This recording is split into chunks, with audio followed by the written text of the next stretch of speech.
Shalom jemaat Tuhan, selamat kita berjumpa lagi dalam doa malam. Saya percaya hari ini, malam ini, kita semua merasakan kasih Tuhan yang luar biasa. Kerinduan kita, kekaguman kita kepada Bapa kita di surga, membuat kita ada sampai hari ini. Rindu untuk kita boleh datang, memuji dan menyembah Dia. Itu sebabnya biarlah jam ini, waktu ini, kita persembahkan yang terbaik buat Tuhan. Kita akan memuji, kita akan menyembah, kita akan mendengar kebenaran firman Tuhannya dalam doa malam ini. Itu sebabnya sebelum kita memuji dan menyembah, biarlah kita satukan hati di dalam doa. Terima kasih Bapa buat kesempatan yang Bapa berikan bagi setiap kami, sehingga kami boleh datang dalam hadirat-Mu. Kami rindu merasakan akan lawatan kasih-Mu yang mengalir bagi hidup kami. Sungguh kami kagum akan Engkau Bapa. Sungguh Engkau mempesona bagi setiap hidup kami. Terima kasih Bapa, inilah yang menjadi kerinduan kami, untuk kami boleh datang berjumpa dengan Engkau. Terpuji-pujilah nama-Mu, urapi setiap kami yang melayani Engkau pada doa malam ini. Urapi setiap jemaat-Mu, umat-Mu yang mengikuti doa malam ini dari rumah mereka masing-masing. Kau menyatukan setiap kami di dalam satu kesatuan roh. Kami percaya Roh-Mu bekerja, melawat dan menjamah setiap kami. Di dalam dan demi nama Tuhan kami Yesus Kristus. Haleluya. Amin. Tuhan, kasih-Mu sungguhlah mempesona diriku.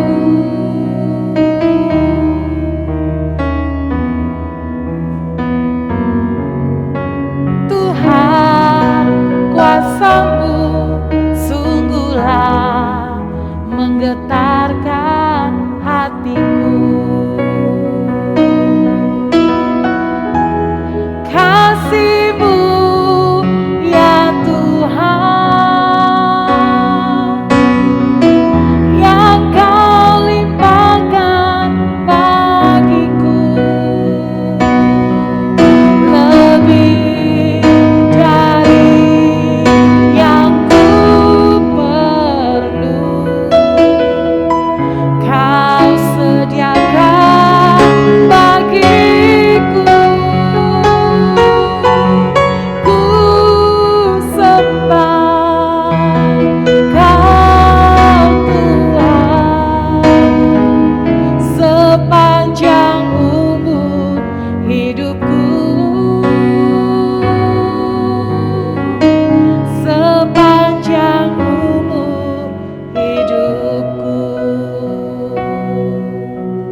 panjang umur hidupku.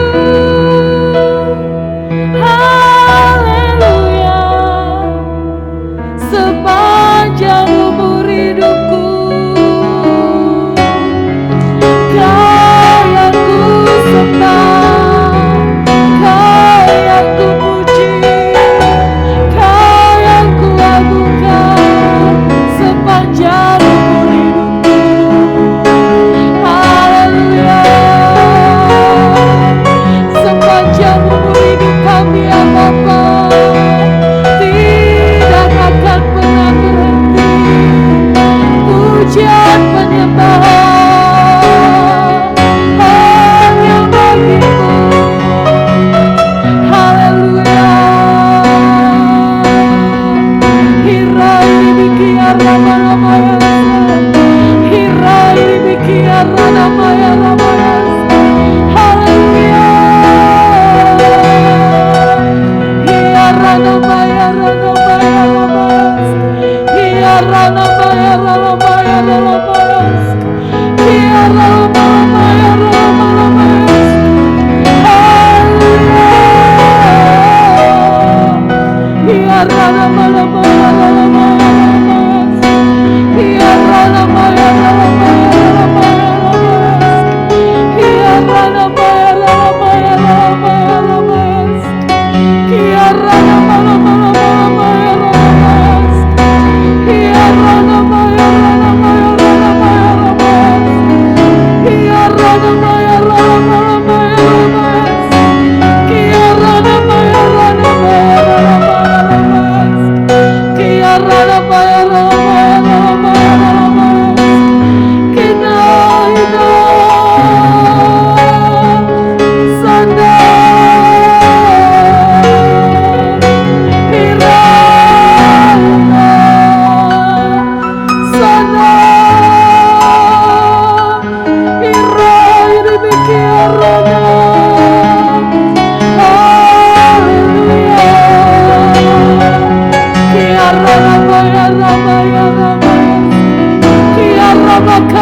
Kasih-Mu menjamah, melawat, memberikan kami sukacita, pengharapan di dalam Engkau. Ya Rama-Rama-ya, Rama-Rama-ya, Sadar. Ya Rama-Rama-Rama-Rama-Rama-Rama-Rama-Rama-Rama-Rama. Sekian Rama-Rama-Rama-Rama-Rama-Rama-Rama. Sekian Rama-Rama-Rama-Rama-Rama-Rama. Sekian Rama-Rama-Rama-Rama-Rama-Rama-Rama. Sekian Rama-Rama-Rama-Rama-Rama-Rama. Sekian Rama-Rama-Rama-Rama-Rama-Rama. Sekian Rama-Rama-Rama-Rama-Rama-Rama. Sekian Rama-Rama-Rama-Rama-Rama-Rama. Sekian Rama-Rama-Rama-Rama-Rama.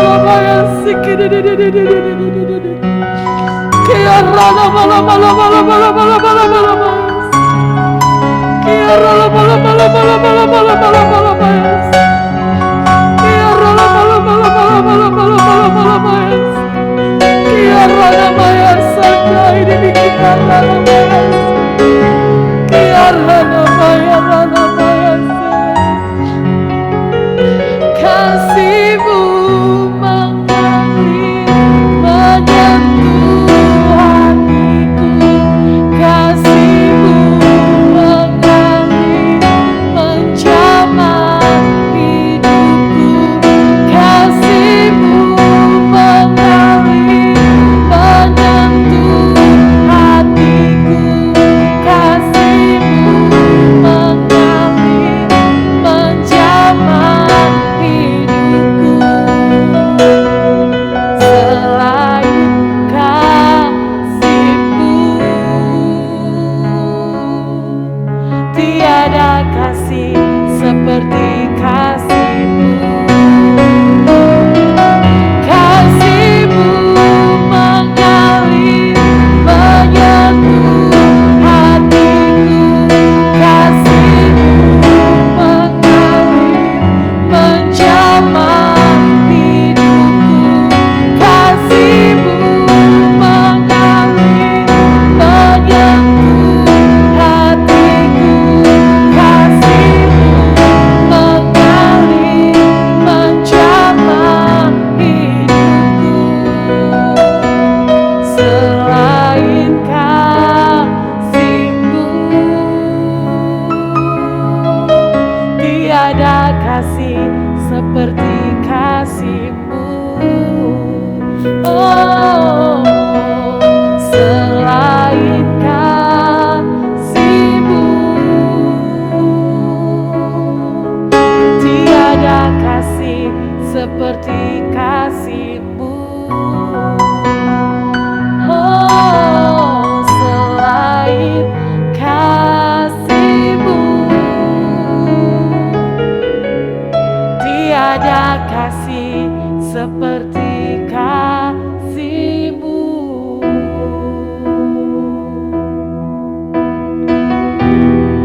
Terima kasih Bapa buat kehadiran-Mu pada malam hari ini bagi kami. Kami siapkan hati kami untuk kami boleh terima kebenaran firman-Mu. Terima kasih Bapa, sungguh kami merindukan akan setiap kebenaran-Mu dalam hidup kami. Urapi hamba kebenaran firman-Mu yang menjadi saluran berkat bagi kami semua pada malam hari ini. Terpuji-pujilah nama-Mu ya Bapa. Di dalam dan demi nama Tuhan kami Yesus Kristus, kami siap untuk mendengar firman. Haleluya. Amin.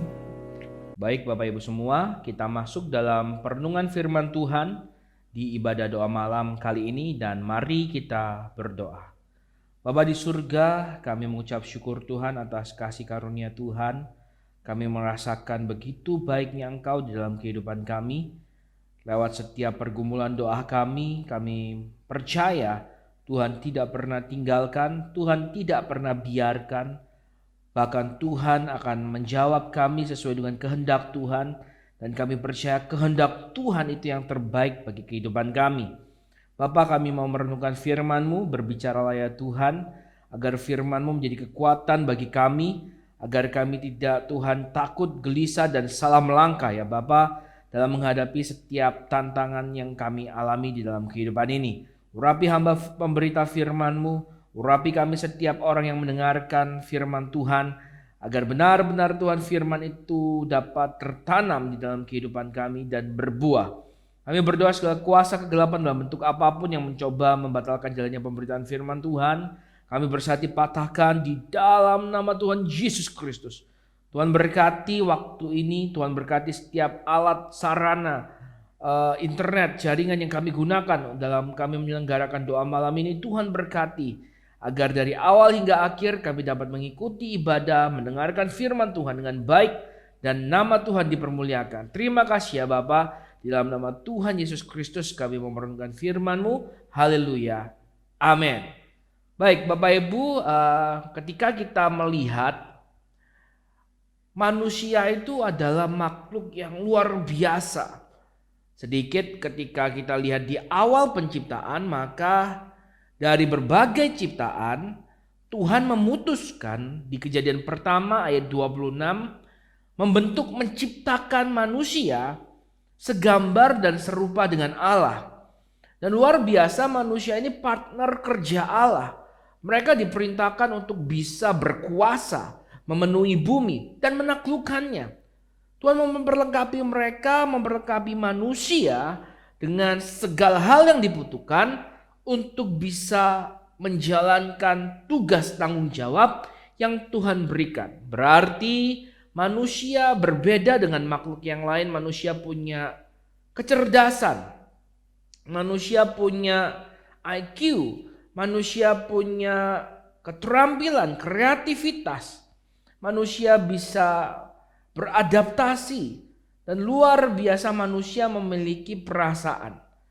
Nah, satu ketika tiba-tiba manusia ini seakan lebih rendah dari ciptaan yang lain. Kalau kita baca Kejadian pasal 3 ayat yang pertama, mari kita baca Bapak Ibu. Kejadian pasal yang ketiga ayat yang pertama, demikian firman Tuhan. Adapun ular ialah yang paling cerdik dari segala binatang di darat yang dijadikan oleh Tuhan Allah. Jadi benar, ketika kita baca Kejadian pasal 3, ini pasal yang menceritakan bagaimana akhirnya manusia jatuh dalam dosa. Saya sudah katakan manusia itu adalah makhluk yang super diciptakan oleh Tuhan. Dan bayangkan, ini adalah manusia-manusia pertama yang diciptakan oleh Allah sendiri, segambar dengan Dia, dipenuhi dengan kuasa Allah. Wow, betapa briliannya kualitas manusia waktu-waktu itu. Tetapi di pasal ini kita lihat Bapak Ibu, seakan manusia itu menjadi lebih rendah daripada hewan. 3 ayat 1 Kejadian kita sudah baca bahwa ular memang dikatakan makhluk yang paling cerdik, tetapi tidak dapat dibandingkan dengan manusia sejatinya. Gak bisa, manusia itu top quality. Manusia itu priority, penciptaan yang prioritas. Memiliki kualitas tertinggi, unggulan dari semua imajinasi Allah dalam penciptaan. Manusia menempati posisi utama. Tetapi sekali lagi, ular makhluk yang paling cerdik dari segala binatang darat. Catat Bapak Ibu, ular itu makhluk benar yang paling cerdik, tapi dari segala binatang darat. Tidak dapat dibandingkan dengan manusia, tidak bisa. Tapi dalam Kejadian pasal 3 ini kita akan lihat bagaimana ular bisa memperdaya manusia. Sehingga saya katakan seketika manusia menjadi lebih rendah kualitasnya daripada ciptaan lain, daripada binatang. Dan kita tahu bahwa yang terjadi dalam Kejadian pasal 3, manusia ditipu, manusia diperdaya melalui apa Bapak Ibu? Melalui keinginannya. Wow, berbahaya sekali. Dan hari ini kita akan belajar Bapak Ibu, pentingnya kita benar-benar menjaga keinginan kita. Pentingnya benar-benar sekali lagi kita menjaga keinginan kita. Karena Kejadian pasal 3 mencatat kejatuhan manusia di dalam dosa ketika mereka mulai diperdaya melalui keinginan. Ular, si makhluk yang cerdik itu cari momen yang tepat dan waktu itu tepat. Hawa menjadi pintu masuk dosa itu timbul dalam kehidupan manusia. Hari ini kita belajar bagaimana orang percaya harus menyikapi lewat sebuah peristiwa yang dialami oleh Yesus. Dalam Matius pasal yang keempat, ada sebuah pola yang terulang yang ada di Taman Getsemani. Kali ini dialami oleh manusia Allah, yaitu Yesus Kristus, yang adalah anak Allah. Yesus Kristus ketika memasuki masa pelayanannya, Matius 4 mencatat Yesus berpuasa selama 40 hari. Dan setelah 40 hari puasa, ayat 3 dari Matius pasal 4 berkata seperti ini. Lalu datanglah si pencoba itu dan berkata kepadanya, lihat, setelah 40 hari puasa, Yesus dicobai iblis. Kejadian pasal 3 menceritakan bahwa ular itu masuk, ada momen yang tepat, mencobai manusia, mencobai Hawa, dan karena itu manusia jatuh di dalam dosa. Tapi Yesus sebagai representasi manusia yang sempurna, anak Allah, ia juga dicobai, tetapi kali ini setan tidak berhasil menjatuhkan Yesus melalui pencobaan itu. Ada pola yang terulang tetapi hasilnya berbeda. Kenapa? Karena Yesus menyikapinya dengan berbeda. Hawa dibuai dengan hal-hal indah yang dikatakan si ular tadi. Hawa terbuai, Hawa tertipu, keinginannya dikuasai oleh perkataan si ular yang licik itu. Tetapi Yesus dengan pencobaan yang serupa, pola yang terulang, tetapi Yesus tidak mau dikuasai keinginannya oleh perkataan si jahat. Dan kita akan belajar bagaimana Yesus menyikapi, bagaimana Yesus berespon, bagaimana akhirnya Yesus juga melawan godaan si jahat. Luar biasa, mari kita ikuti Bapak Ibu. Ketika kita belajar pencobaan di padang gurun yang ditampilkan oleh Matius pasal keempat, kita mengetahui ada 3 macam pencobaan. 3 kali Yesus dicobai dengan skenario-skenario yang berbeda, dengan cobaan-cobaan yang berbeda. Sebanyak 3 kali Yesus dicobai, sebanyak itu pula Yesus tidak terpancing, tidak tergoda. Dan mari kita lihat, mulai pencobaan yang pertama. Matius pasal 4 ayat yang ketiga, saya kembali bacakan Bapak Ibu. Lalu datanglah si pencoba itu dan berkata kepadanya, jika engkau anak Allah, perintahkanlah supaya batu-batu ini menjadi roti. Kalau kita mundur di ayat yang kedua, kondisi Yesus 40 hari itu puasa. Dan jelas ayat ini berkata, akhirnya laparlah Yesus di ayat 2. Jadi pencobaan iblis yang pertama itu benar-benar mencobai dari sisi kebutuhan utama Yesus waktu itu. Kebutuhan pokok, kebutuhan yang mendesak waktu itu. Yesus lapar, 40 hari ia tidak makan. Dan pasti makanan adalah kebutuhan utama, kebutuhan pokok, kebutuhan yang mendesak yang harus dipenuhi waktu itu. Dan iblis si pencoba itu tahu momen yang tepat, tahu kondisi yang tepat. Makanya sebuah ayat berkata kita harus berjaga-jaga. 1 Petrus pasal yang kelima kita diingatkan agar selalu waspada, alert, selalu siap siaga.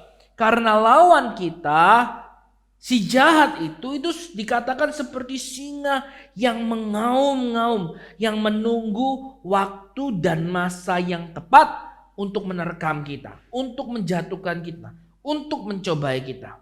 Matius pasal yang keempat dan ketiga, betapa licik, betapa cerdik, betapa iblis terus mengamati menunggu masa yang tepat. Ketika Yesus lapar, setelah 40 hari berpuasa itu, ia dicobai. Kalau engkau anak Allah, ubahlah batu itu menjadi roti. Bapak Ibu, Yesus itu bagaimanapun dia benar anak Allah. Yesus sanggup, Yesus berkuasa. Ditambah waktu itu benar-benar dia punya kebutuhan. Dia tahu banget kebutuhannya. Tetapi lihat Bapak Ibu, Yesus mengajarkan kepada kita dalam ia berespon, dalam ia menghardik si jahat, dia mengajarkan kita. Dalam peristiwa pencobaan ini, kita akan dapati bahwa satu ciri-ciri bagaimana Yesus mengatasi cobaan adalah Yesus selalu mengutip dan memperkatakan firman Tuhan. Sebab Yesus berkata dalam responnya, dalam cara dia membalikkan perkataan si jahat, mengalahkan perkataan si jahat, Yesus selalu berkata seperti ini, ada tertulis, ada tertulis, ada tertulis. Nah, kita belajar ciri-ciri yang pertama ya Bapak Ibu. Bagaimana kita harus berespon ketika ada cobaan datang. Ayo kembali lihat firman Tuhan, perkatakan itu. Nah, saya ingin kita melihat cobaan yang iblis tawarkan ini. Yang pertama, iblis tawarkan cobaan dalam memenuhi kebutuhan pokok, dalam memenuhi kebutuhan yang mendesak. Sekali lagi, hukum natur sudah mengatakan setiap makhluk untuk bertahan hidup, mereka harus punya makanan, mereka harus mengkonsumsi sesuatu. Tapi diajarkan di sini bagaimana kita memenuhi kebutuhan pokok itu yang penting. Dalam Yesus merespon iblis itu, Yesus berkata, ada tertulis, manusia hidup bukan dari roti saja, tetapi dari setiap firman yang keluar dari mulut Allah. Secara natural manusia butuh makan. Bapak Ibu jangan nanti Bapak Ibu salah berpikir dan mulai mencoba untuk sejak hari ini nggak makan sama sekali. Jangan Bapak Ibu. Bukan itu maksud dari perkataan Yesus ini. Setiap orang butuh makan. Setiap makhluk butuh mengkonsumsi sesuatu untuk bertahan hidup. Tetapi dari kebenaran firman ini kita belajar ada sumber lain untuk memastikan kita tetap hidup. Ada sumber lain yang ketika kita menerimanya, kita dapat memenuhi kebutuhan pokok kita dengan tepat, dengan benar. Yesus sekali lagi dalam balasannya terhadap cobaan si iblis, sikap responnya terhadap cobaan si iblis, dia selalu pakai firman Tuhan. Dan Yesus bilang, manusia hidup bukan dari roti saja. Adapun kita butuh kebutuhan pokok. Adapun kita butuh memenuhinya. Tetapi Yesus ajar kita. Jangan karena untuk memenuhi kebutuhan itu, kita menghalalkan segala cara. Jangan karena kita sudah dalam kondisi terdesak, kita menghalalkan segala cara untuk memenuhi kebutuhan itu. Untuk memenuhi keinginan kita. Jangan. Dan Yesus memusatkan kita kepada pribadi-pribadi yang seperti waktu ia mengalami hal itu. Dia benar-benar dalam kondisi butuh. Dia benar-benar dalam kondisi terdesak. Yesus mengarahkan kita dalam kondisi kita butuh, dalam kondisi kita terdesak. Benar-benar nih pingin. Yesus ajarkan kita untuk tetap melihat firman Tuhan. Karena itu Yesus berkata, manusia hidup bukan dari roti saja, tetapi dari setiap firman yang keluar dari mulut Allah. Mungkin beberapa di antara kita Bapak Ibu pendengar hari ini mengalami jalan buntu dalam berupaya memenuhi kebutuhan-kebutuhan hidup. Beberapa di antara kita dalam kondisi yang sedang terdesak, terpepet seakan jalan buntu semuanya. Dan mulai muncul godaan-godaan yang menggiurkan, yang mencoba menarik kita mengambil jalan pintas, jalan yang jahat. Mari jangan dengarkan itu Bapak Ibu. Lihat anakmu sudah nangis, istri butuh uang belanja, tetap harus ada makanan di meja, sudah. Curi aja, sudah rubah aja pembukuannya, toh nggak ada yang tahu, toh udah nggak ada jalan lain. Jangan dengarkan itu Bapak Ibu. Yesus mengajarkan kita, ayo dengar kembali firman Tuhan. Lihat firman Tuhan seperti apa. Dan ketika kita mau melihat, merenungkan, melakukannya, ada kehidupan yang akan kita alami. Firman Tuhan tidak akan memenuhi kebutuhan kita Bapak Ibu, kalau kita menyikapinya dengan salah. Firman Tuhan memang tidak akan seketika membuat kita kenyang ketika kita baca. Tetapi banyak cara ajaib yang dapat Tuhan kerjakan ketika orang dengan benar menyikapi firman Tuhan, merenungkan, mempercayainya, dan melakukannya. Akan ada banyak hal ajaib Tuhan bisa kerjakan. Saya dengar sebuah kesaksian Bapak Gembala senior kita. Ketika dalam masa-masa perintisan, masa-masa awal pelayanan dulu, menampung sekian jumlah hamba-hamba Tuhan di rumah Bapak Gembala senior kita, Bapak Pendeta John Bega. Kehidupan masih sangat sederhana, pelayanan masih sederhana. Dan satu ketika karena kondisi mereka tidak bisa beli beras dan makanan untuk dimakan. Waktu itu terpaksa hampir seluruh orang di rumah itu harus puasa terpaksa, termasuk Bapak Gembala dan hamba-hamba Tuhan tersebut. Selang beberapa lama mulai ada yang tidak tahan dan mengusulkan, bagaimana kalau kita ngutang di toko depan itu? Dan Bapak Gembala mengatakan, jangan. Bapak Gembala ingin benar-benar melihat kuasa Tuhan. Bapak Gembala ingin benar-benar membuktikan bahwa Tuhan itu benar-benar sanggup sesuai dengan firman-Nya, sanggup memelihara orang-orang yang berharap kepadanya. Apa yang mereka lakukan Bapak Ibu, Bapak Gembala kita mendorong semua untuk berdoa. Karena lelah, karena lapar, semua tertidur. Tiba-tiba ada orang yang mengetok. Becak datang dan penuh dengan bahan makanan. Ternyata ada orang yang mengirim bahan makanan di pagi itu. Dan luar biasa, yang tadinya letih, lesu, lapar. Karena pertolongan Tuhan, situasi berubah menjadi sukacita. Mereka lepas, gembira. Mereka sudah tidak perlu puasa terpaksa lagi. Dan saya katakan inilah bentuk-bentuk dari pertolongan Tuhan. Benar bahwa manusia hidup bukan dari roti saja, tetapi dari firman yang keluar dari mulut Allah. Bagaimana kita bisa mempercayai firman Tuhan, menyikapi, meresponi, dan melakukannya. Itu yang akan menjadi sumber kehidupan kita. Manusia butuh makan, tapi bagaimana cara Anda mendapatkan makanan itu, ini yang sedang kita fokuskan. Yesus ajarkan kita, jangan dengar godaan si jahat yang ingin membuat kita melakukan sesuatu dengan cara yang salah untuk memenuhi kebutuhan pokok, kebutuhan kita yang mendesak. Ayo kembali dengar firman Tuhan. Saya yakin dan percaya kalau firman Tuhan kita percaya, banyak tanda ajaib, cara ajaib Tuhan tolong kita. Tuhan bisa tiba-tiba memberikan ide yang baru, dari situ kita bisa mendapatkan berkat, cara kerja yang baru, jualan yang baru, teman bisnis yang baru, apapun Tuhan bisa buat ketika kita percaya, respon dengan benar firman Tuhan, lakukan. Maka itu akan menjadi sumber kita memenuhi kebutuhan pokok kita. Bapak Ibu, firman yang keluar dari mulut Allah itu menghidupkan.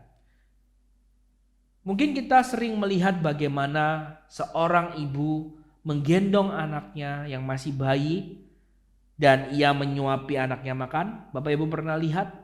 Tidak jarang kita lihat sang ibu terlebih dahulu mengecap makanan tersebut, memastikannya supaya tidak terlalu panas, tidak terlalu keras, dan baru disuapi ke mulut anak. Wow, luar biasa. Kalau kita mau percaya, Bapa kita tuh Bapa yang baik dan kita ini anak-anaknya. Masakan Bapa yang baik itu pertama membiarkan kita kelaparan? Tidak akan. Masakan Bapa yang baik itu tidak tahu memberikan makanan yang tepat bagi kita sebagai anak-anaknya? Tidak akan. Saya merenung bagaimana seorang ibu mengecap dulu baru menyuapkannya ke mulut anak. Saya mendapati kasih Tuhan yang begitu besar. Dan saya percaya firman yang keluar dari mulut Allah itu benar-benar sumber kehidupan. Kondisinya mungkin belum selesai, tapi ketika kita mengecap firman Tuhan itu, wow, luar biasa. Ada kuasa Tuhan yang ajaib yang akan menjadi sumber pertolongan kita, yang akan memampukan kita kembali memenuhi setiap kebutuhan pokok, kebutuhan kita yang mendesak. Lihat, firman Tuhan yang keluar dari mulut Allah itu sumber kehidupan. Dengar, responi dengan baik, lakukan. Yang kedua, cobaan kedua dalam versi Matius pasal 4, karena ada beda dengan versi Lukas, Bapak Ibu. Cobaan kedua versi Matius pasal 4, setelah di padang gurun, Yesus dibawa ke atas bait Allah. Dan di situ iblis berkata, jika engkau anak Allah, jatuhkanlah dirimu ke bawah, sebab ada tertulis, mengenai engkau ia akan memerintahkan malaikat-malaikatnya, dan mereka akan menatang engkau di atas tangannya, supaya kakimu jangan terantuk kepada batu. Sekali lagi, iblis mencoba Yesus melalui keinginannya untuk membuktikan siapa jati dirinya. Yesus itu anak Allah. Tidak perlu dia membuktikan diri seperti yang si iblis mau. Dia tetap anak Allah. Tapi mari kita lihat, berapa banyak di antara kita yang mencoba untuk mendapatkan pengakuan, untuk diterima di sebuah komunitas, di sebuah pergaulan, lalu kita berusaha menampilkan siapa kita dengan cara-cara yang salah. Kita berpikir dengan pamer, sombong, lalu menyombongkan diri, menggunakan status atau fasilitas dari orang tua kita, membuat kita dijamin dapat diterima dengan baik. Mungkin Bapak Ibu pernah mendengar kasus ketika ada seorang pemuda ditilang polisi. Polisi menilang dengan baik dan pemuda itu merespon dengan amarah. Bapak tidak tahu siapa orang tua saya. Orang tua saya pejabat di wilayah ini. Nanti Bapak bapak. Wow, bagaimana ketika kita melihat situasi tersebut? Tentu tidak menyenangkan. Yesus merespon hal ini dengan berkata, ada pula tertulis, janganlah engkau mencobai Tuhan Allahmu. Lihat, iblis bilang, ayo kalau kamu memang anak Allah Yesus, jatuhkanlah dirimu. Karena papamu pasti akan suruh malaikat itu cepat tangkap kamu. Tidak akan diizinkan kakimu terantuk batu. Wow, iblis coba pancing Yesus show off. Pancing Yesus untuk pamer tentang kuasa, tentang siapa dia, tentang fasilitas yang bisa diberi oleh ayahnya. Tapi Yesus tidak menuruti. Sekali lagi, Yesus tahu benar siapa dirinya. Bukankah lebih enak kalau kita bisa diterima apa adanya kita, bukan karena ada apanya? Bukankah kita lebih enak diterima seperti itu?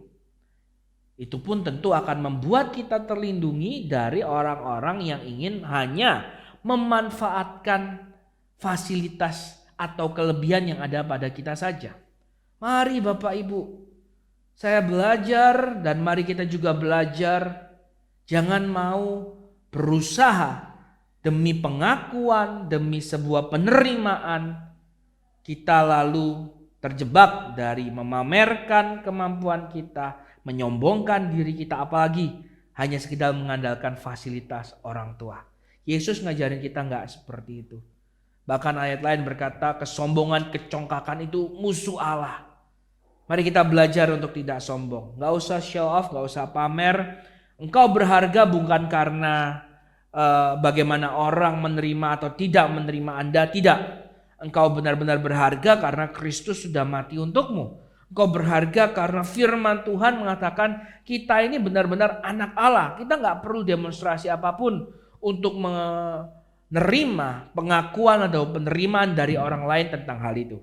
Anda sudah aman. Anda benar-benar sudah diakui oleh Tuhan. Itu lebih dari cukup. Justru hanya karena ingin diterima, hanya karena ingin dihargai, orang bisa terjebak, jatuh dalam cobaan yang lebih dalam. Saya teringat beberapa orang tega menjual organ tubuh yang penting demi sekedar membeli sebuah gadget yang sedang trending supaya dia bisa dilihat, wow gaul, wow punya kelas, wow masuk dalam taraf hidup sosial, tingkat sosial tertentu. Jangan seperti itu Bapak Ibu. Anak rela membunuh orang tua demi dapat harta warisan karena ia pingin beli mobil mewah. Wow, jangan seperti itu.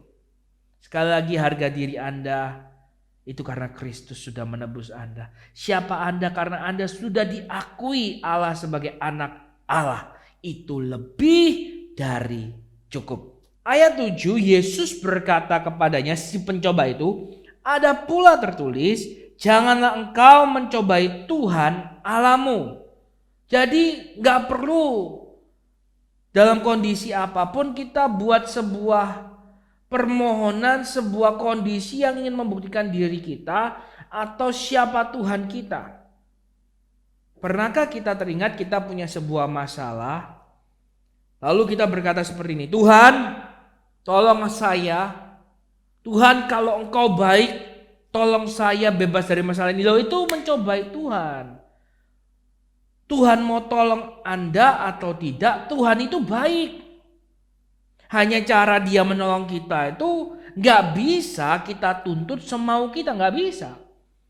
Tapi apakah dia tolong kita, tolong Anda atau tidak, itu sama sekali tidak mempengaruhi status Tuhan sebagai Allah yang baik, tidak.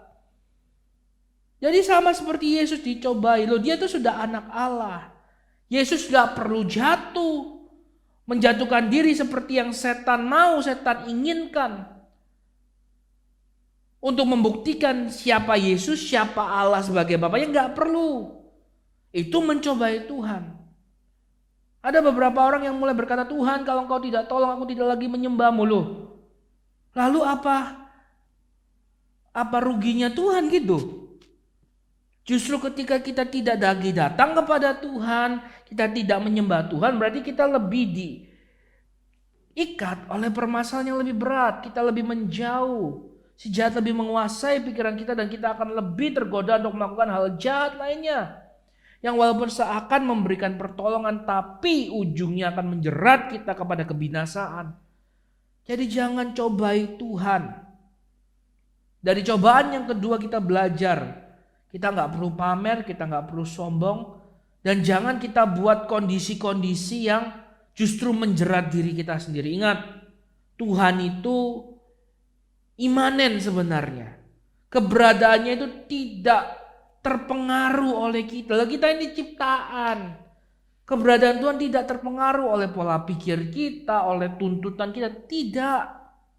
Jadi jangan buat sebuah kondisi yang justru mencobai Tuhan dan mencobai kita jatuh dalam keterpurukan yang lebih dalam. Akui dia dalam setiap lakumu, maka ia akan meluruskan jalanmu. Ingat, engkau anak Allah. Gak ada yang bisa rubah kondisi itu. Ingat, kondisi Tuhan tidak tergantung oleh apapun. Jangan buat doa-doa yang mencobai Tuhan. Dia tolong kita atau tidak tolong kita, dia tetap Tuhan. Ini yang bisa kita pelajari dari pencobaan yang kedua Bapak Ibu.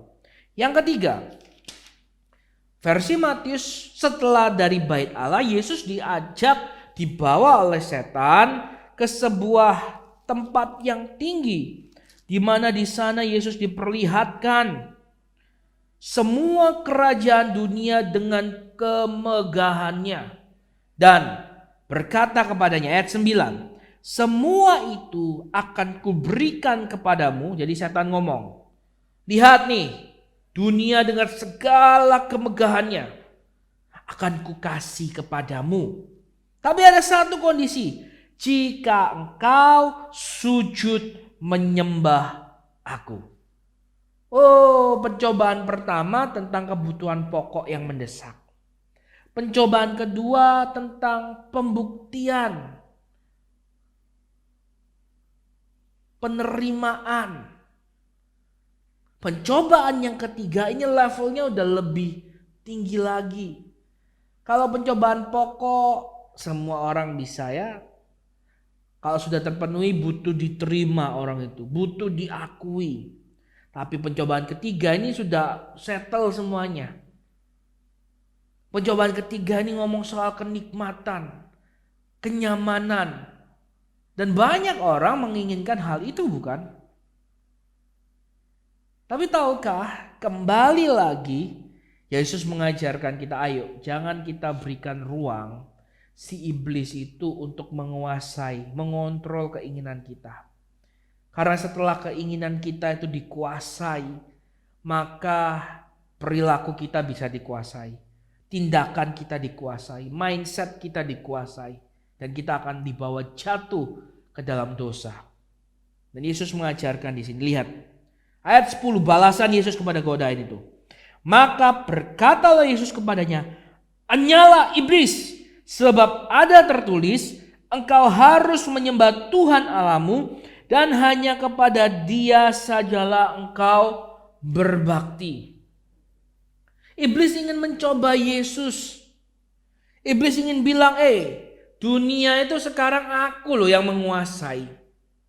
Dan itu memang mungkin benar. Karena sejatinya yang diperintahkan untuk menaklukkan dunia itu kan manusia dalam Kejadian pasal yang pertama. Tetapi karena jatuh dalam dosa, maka iblis mengambil kekuasaan itu. Iblis punya kerajaannya di dunia. Dunia ini ada dalam kendalinya. Dan karena dosa, maka kita ini ketipu. Seharusnya manusia yang berkuasa, tapi karena dosa, maka iblis yang hari ini berkuasa. Dan Yesus dicobai, semua ini yang indah-indah ini akan kuberikan kepadamu. Akan kuberikan kepadamu kalau engkau mau menyembah aku. Wow, Bapak Ibu. Berapa banyak pribadi-pribadi anak Allah yang luar biasa. Tapi karena ingin mengejar posisi yang lebih, jabatan yang lebih, akses yang lebih, mereka mau meninggalkan Yesus. Ada sebuah kisah hanya demi bisa keliling dunia. Seorang remaja, pemudi, seorang gadis rela mau jadi simpanan. Ingin menikmati dunia dengan segala kemegahannya. Sekali lagi Yesus ajarkan tidak boleh kejar itu sebagai hal utama. Yesus gak mau keinginan kita dikuasai, mengejar kemegahan dunia, kenikmatan dunia. Berapa banyak karena untuk kemegahan, kenikmatan, kenyamanan, orang melakukan hal-hal yang jahat, tega melakukan tindak kriminal. Seperti yang tadi sudah sampaikan, hanya demi jabatan, pangkat, akses tertentu, KTP berganti, Yesus ditinggalkan. Hanya karena ingin nikmatin dunia, ingin jalan-jalan, seorang gadis rela menjadi simpanan. Hanya ingin mentas dari kemiskinan. Berapa banyak juga gadis-gadis itu menjual diri mereka. Pemuda-pemuda mencuri, menjual narkotika dan sebagainya. Hanya karena ingin mendapatkan kenikmatan, kenyamanan, merasakan keindahan dunia dan kemegahannya. Yesus yang adalah Allah yang menjelma menjadi manusia, tahu bahwa ending dunia dengan segala kemegahannya itu akan sirna. Lihat 2 Petrus pasal 3 Bapak Ibu. Mari kita baca terlebih dahulu. Apa yang dibanggakan, apa yang ditawarkan oleh setan supaya Yesus mau sujud menyembahnya, itu sifatnya sementara, itu tidak kekal. 2 Petrus pasal yang ketiga ayat yang ke-10. Tetapi hari Tuhan akan tiba seperti pencuri. Hari Tuhan yang dimaksud ini adalah hari di mana Tuhan datang sebagai Allah di atas segala Allah. Dan Ia akan menghakimi orang-orang sesuai dengan perbuatan mereka. Dan waktu itu langit akan lenyap. Ayat ini berkata, pada hari itu langit akan lenyap dengan gemuruh yang dahsyat, dan unsur-unsur dunia akan hangus dalam nyala api, dan bumi dan segala yang ada di atasnya akan hilang lenyap. Iblis dengan bangga menawarkan, lihat dunia dengan segala kemegahannya. Wow, lihat Paris yang begitu indah. Tetapi Yesus mengajarkan, jangan karena ingin ke Paris, hidupmu nanti jadi miris. Jangan hanya ingin ke Paris, engkau pakai pelaris. Bagaimana kita mengekang keinginan kita? Bagaimana kita melihat lagi cara-cara agar kita bisa mendapatkan kebaikan? Itu penting Yesus ajarkan. Ayo, jangan kejar itu. Kendalikan keinginan kita. Jangan halalkan segala cara karena kita sudah tergoda ingin mengejar dunia dengan segala kenikmatan dan kemegahan dan keindahannya. Karena 2 Petrus 3 ayat 10, seluruh dunia, unsur-unsur yang ada di dalamnya, bumi dan segala yang ada di atasnya akan hilang lenyap. Itu semu, itu sementara. Adapun kalau Tuhan izinkan kita menikmatinya, ya nikmati, tidak apa-apa. Tapi jangan kejar itu jadi hal utama. Jangan halalkan segala cara untuk bisa kita menikmatinya. Saya yakin ke Paris adalah hal yang mudah ketika kita benar-benar hidup sesuai kebenaran firman Tuhan. Tapi itu bukan hal yang utama. Jangan kejar itu. Sekali lagi, beberapa pemuda menghalalkan segala cara, mau menjual dirinya, mau menjadikan dirinya simpanan, mau melakukan tindak kejahatan, hanya sekedar ingin mengejar dunia dan menikmati segala keindahannya. Orang percaya, kita mau belajar, dunia dan segala isinya ini akan lenyap. Sebenarnya kebenarannya adalah Kristus nanti akan memerintah dan menaklukkan dunia. Ada Yerusalem baru di mana orang percaya bersama dengan Kristus, kita akan memerintah di sana. Itu jauh lebih indah dari apa yang dapat setan tawarkan. Karena itu jangan terima tawaran itu. Ketika hal itu mulai datang, ingat Yesus menggunakan firman Tuhan. Kembali kalau kita sedang tergoda untuk menghalalkan segala cara demi menikmati dunia dan segala keindahannya, ingat itu hal yang semu. Satu ketika itu akan binasa. Kalau kita berpihak kepadanya, kita menjadi serupa dengan dunia. Maka ketika hari Tuhan itu datang, kita akan lenyap bersama dengan dunia.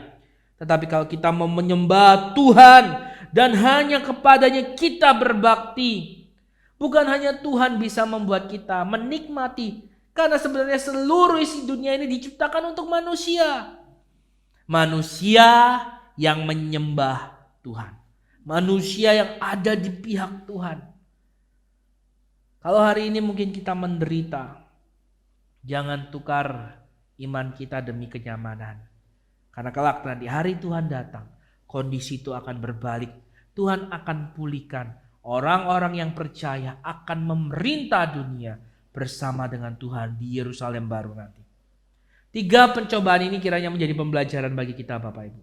Pertama, jangan karena untuk memenuhi kebutuhan pokok mendesak, kita halalkan segala cara. Kedua, jangan karena hanya ingin diakui, diterima, kita halalkan segala cara. Ketiga, jangan karena untuk ingin mengejar dunia, menikmati dunia, kita halalkan segala cara. Kita belajar hari ini untuk mengekang keinginan kita. 1 ayat terakhir akan saya bacakan untuk kita semua dalam Yakobus pasal pertama ayat 14. Tetapi tiap-tiap orang dicobai oleh keinginannya sendiri, karena ia diseret dan dipikat olehnya. Dan apabila keinginan itu telah dibuahi, ia melahirkan dosa. Dan apabila dosa itu sudah matang, ia melahirkan maut. Saudara-saudara yang kukasihi, janganlah sesat. Setiap orang harus mengendalikan keinginan. Karena ketika kita yang dikuasai keinginan itu akan cenderung menyeret kita jatuh dalam dosa dan berujung kepada maut dan kebinasaan.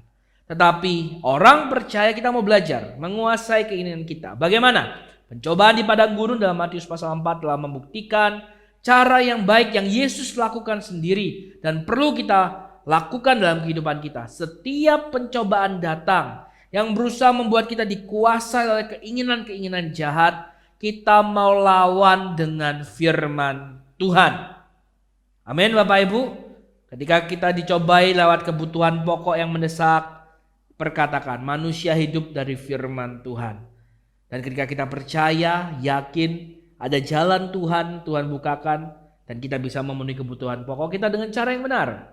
Yang kedua, ketika kita dicobai, dipancing untuk show off, pamer, supaya kita mendapat pengakuan atau penerimaan, jangan mau, jangan lakukan hal yang jahat untuk kita diterima atau diakui. Kita adalah anak Allah, Tuhan sudah mengakui kita sejak semula, dan itu lebih dari cukup. Yang ketiga, ketika kita dipancing untuk mengejar dunia, menikmati segala keindahan dan kemegahannya, ingat, itu semu, itu sifatnya sementara. Dan akhirnya dunia dengan segala isinya, unsur yang ada di atasnya akan lenyap. Kalau kita berpihak pada dunia, kita juga akan lenyap nantinya. Karena itu lawan, sembah Tuhan, hanya kepada Dia kita berbakti. Kelak kondisi dipulihkan, kita akan memerintah bersama Tuhan di Yerusalem baru. Kiranya renungan hari ini mengajarkan, mengencourage, memperlengkapi kita kembali untuk kita bisa melawan setiap godaan yang setan berikan untuk menguasai kita dengan keinginan-keinginan yang jahat. Lawanlah dia dengan iman, sehingga dia akan lari daripada kita. Iman timbul dari mendengarkan firman Tuhan. Karena itu setiap ada godaan, dengar firman Tuhan, perkatakan, lakukan. Tuhan Yesus memberkati kita semua. Mari kita berdoa.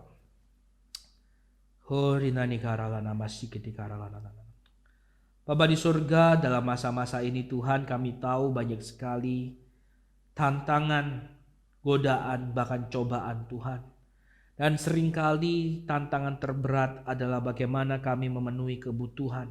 Kami dipancing dengan banyak keinginannya Tuhan. Dan karenanya kami memohon kekuatan yang daripada Tuhan untuk memampukan kami mengendalikan keinginan-keinginan kami. Ajar kami Tuhan dapat melawan godaan si jahat, melawan pencobaan si jahat. Dengan terus Tuhan merenungkan, memperkatakan, dan melakukan firman Tuhan.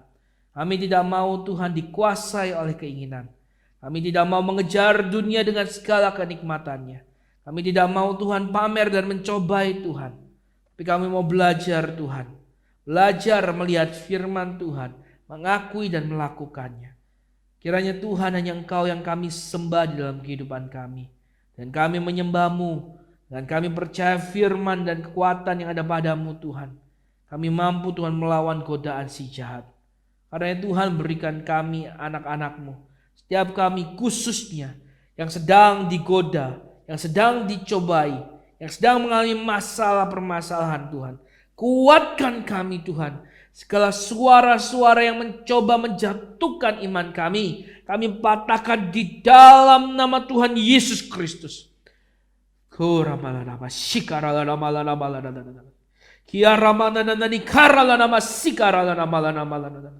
Kami mau mendengar firman-Mu.